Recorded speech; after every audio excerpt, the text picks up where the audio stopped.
Next trick we're going to work on is Kamikaze.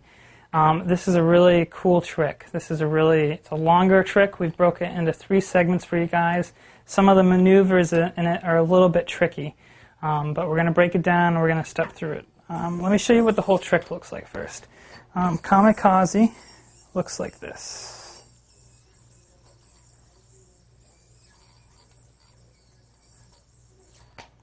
You'll notice there's a magic drop in it. So if you didn't learn magic drop, go back and check out that video. It's really important you can do a solid magic drop. For this first part, I'm just going to start with the beginning.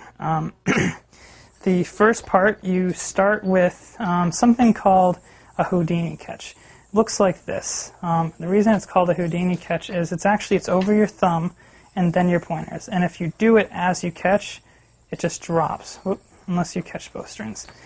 So catch like that, and you just drop it. It kind of looks magic. It looks like it just hits and drops.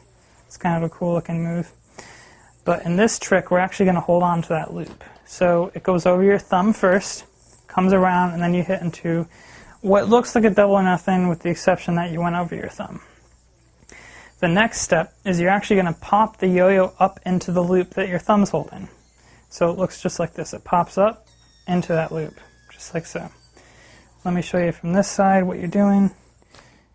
Coming around, taking my thumb, and I'm popping the yo-yo up into that loop. Looks just like that.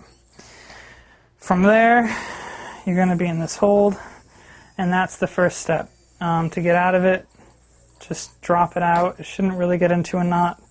And we're going to move on to the second step. So the first step, go around your thumb, hold it out. It's kind of an awkward double or nothing with your thumb in there. Pop it up into that loop, and then just drop it out. That's Kamikaze Part 1.